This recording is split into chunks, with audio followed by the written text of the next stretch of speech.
Sejarah berdirinya negara Israel memang menjadi gerbang kesengsaraan bagi umat Islam di Palestina. Dahulu, Palestina pernah aman dan sejahtera di bawah kekuasaan Islam hingga berabad-abad lamanya.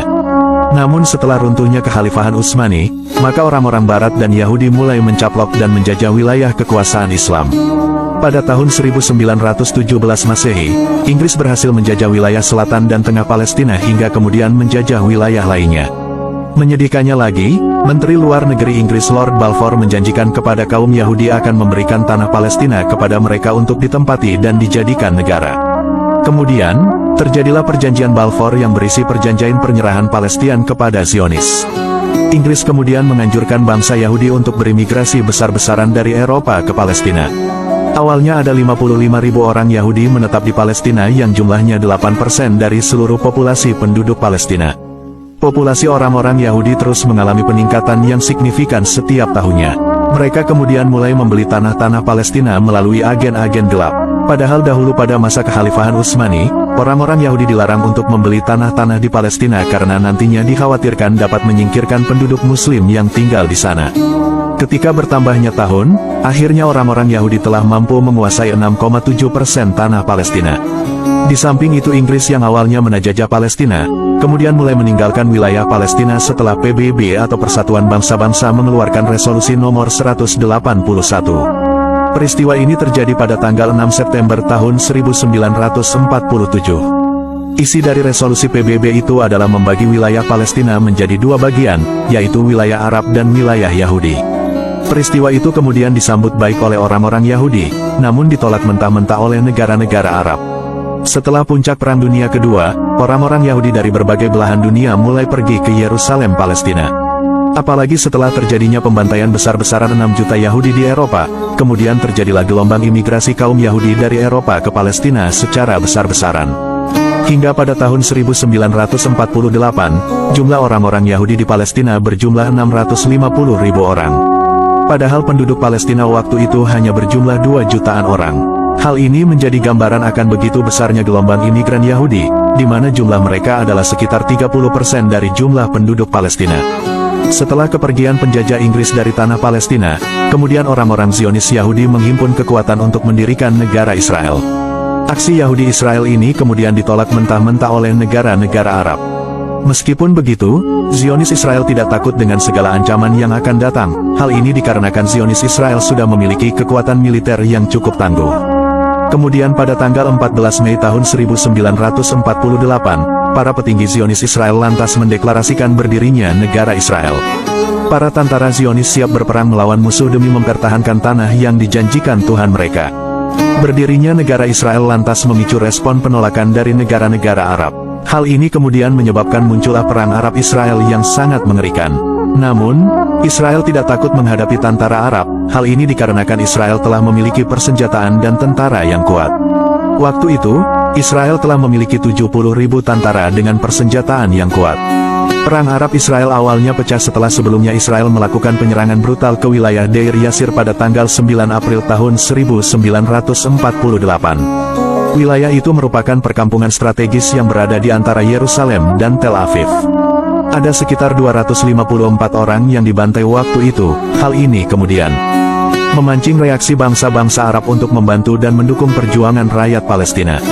Namun, ternyata bantuan bangsa Arab tidak berpengaruh terhadap pembelaan rakyat Palestina.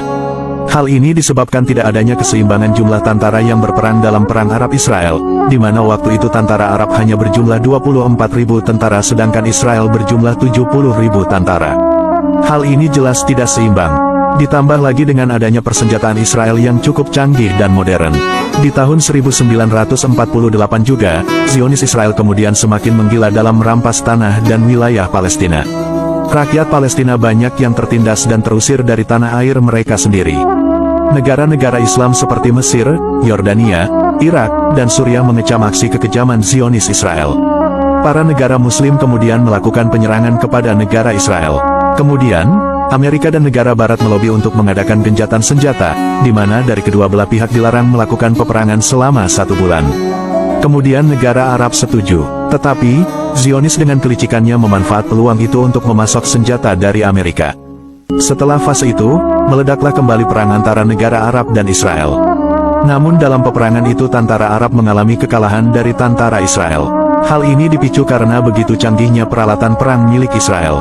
Akhirnya, Israel kemudian mampu menguasai daratan Sinai yang berada di negara Mesir, Bukit Golan Suriah, dan tepi barat Yordania.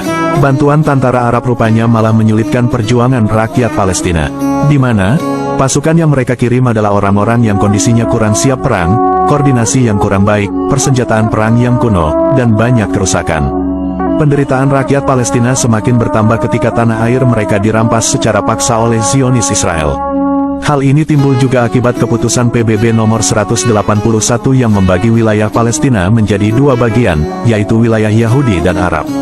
Keputusan ini sangatlah tidak adil, di mana hak tanah dibagi 56% untuk Yahudi dan 44% untuk Arab. Keputusan itu jelas memicu kemarahan rakyat Palestina. Rakyat Palestina kemudian berjuang mati-matian untuk mendapatkan tanah milik mereka yang telah dirampas Zionis Israel.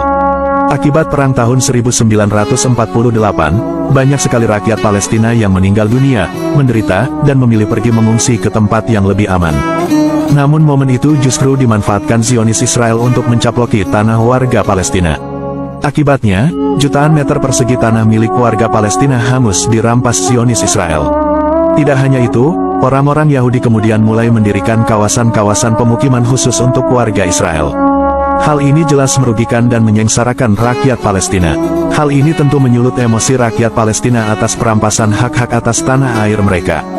Namun rakyat Palestina tidak tinggal diam, mereka berusaha menghalangi aksi dan usaha tentara Zionis yang hendak mencaplok tanah rakyat Palestina.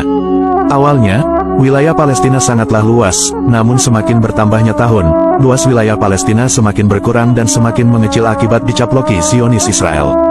Bayangkan saja, di tahun 2016 saja, Israel berencana melakukan aksi perampasan tanah sebanyak 400 hektar di wilayah tepi barat Palestina.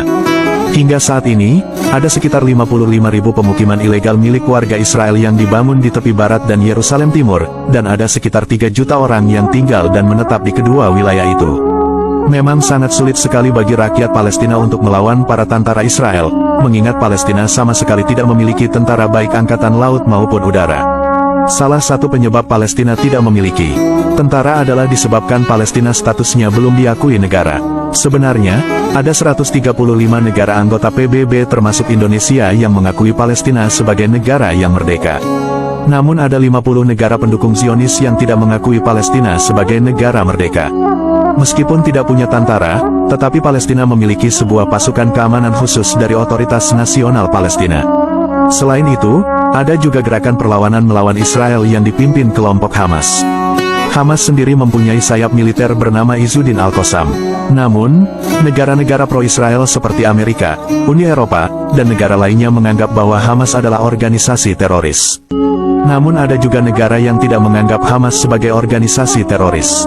Sampai saat ini, peperangan antara negara Palestina dan Israel masih terus berlangsung. Dampak dari perang ini telah memakan banyak sekali korban dari kedua belah pihak. Kita doakan semoga konflik dan perang ini segera selesai, sehingga tidak memakan nyawa orang-orang yang tidak berdosa. Amin. Wallahu a'lamu bishawab. Jangan lupa di subscribe, semoga berkah.